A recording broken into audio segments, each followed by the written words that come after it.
Atau juga saya pernah setelah makan belum ada jeda 2 jam saya rebahan, itu juga pernah mengalami serangan asam lambung.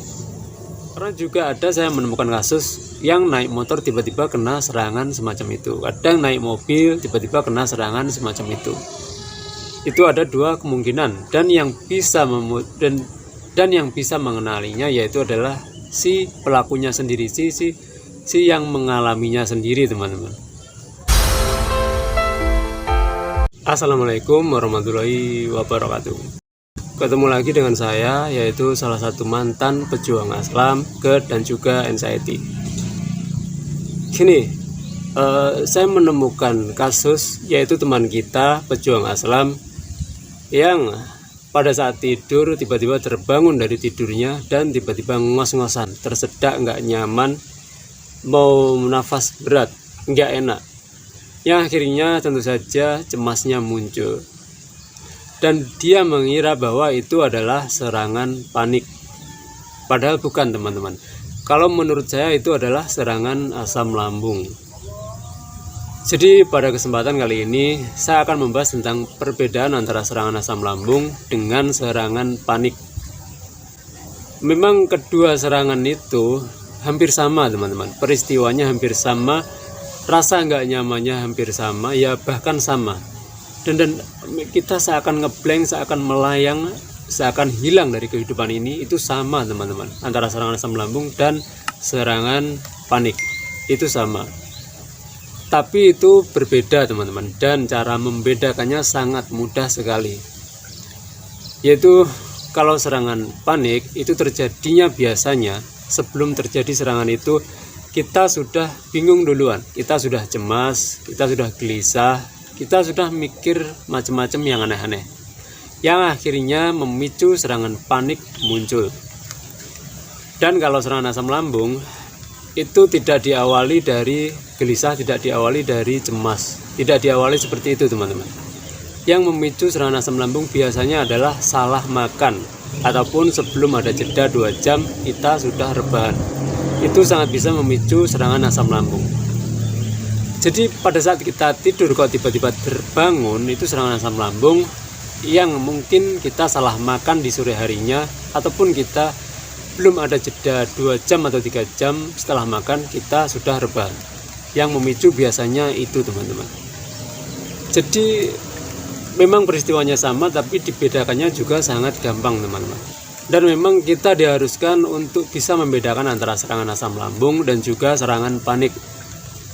Karena kalau kita tidak bisa membedakan keduanya itu, kita akan ribet, teman-teman.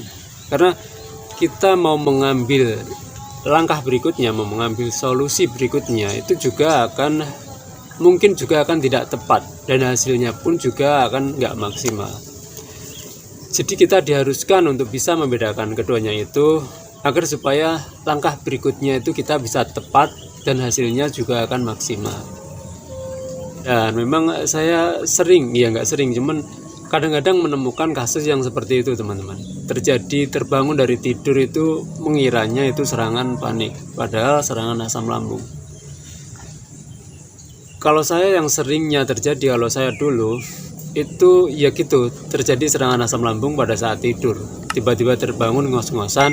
Tapi kalau saya itu salah makan di sore harinya, teman-teman. Salah makan di sore hari, terus malamnya tidur, akhirnya kena serangan asam lambung. Atau juga saya pernah setelah makan belum ada jeda 2 jam saya rebahan, itu juga pernah mengalami serangan asam lambung. Yang sering memicu serangan asam lambung saya kira cuma 2 itu, teman-teman, yang sering terjadi loh ya. Ya mungkin di luar itu mungkin masih ada, cuman yang terjadi pada saya yaitu hanya 2 itu.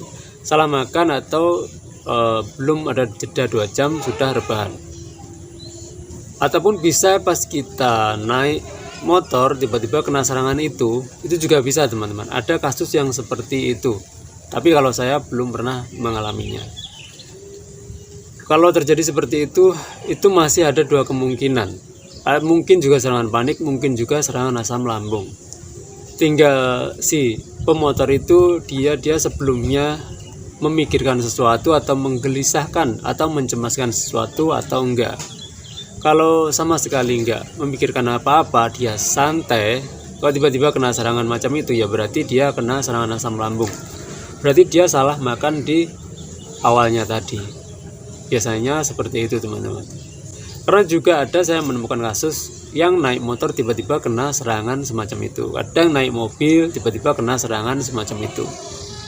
Itu ada dua kemungkinan, dan yang bisa dan yang bisa mengenalinya yaitu adalah si pelakunya sendiri, si yang mengalaminya sendiri teman-teman.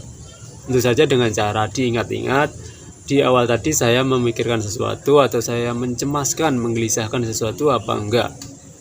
Seperti itu teman-teman. Jadi sudah sangat jelas bahwa serangan panik dan serangan asam lambung itu berbeda. Serangan panik terjadi sebelumnya karena memikirkan atau menggelisahkan atau mencemaskan sesuatu. Sedangkan serangan asam lambung terjadi biasanya salah makan di awalnya ataupun rebahan sebelum ada jeda 2 atau 3 jam setelah makan. Saya kira itu. Selalu ingat satu hal, selalu bersyukur pada kondisi bagaimanapun kita saat ini. Assalamualaikum warahmatullahi wabarakatuh.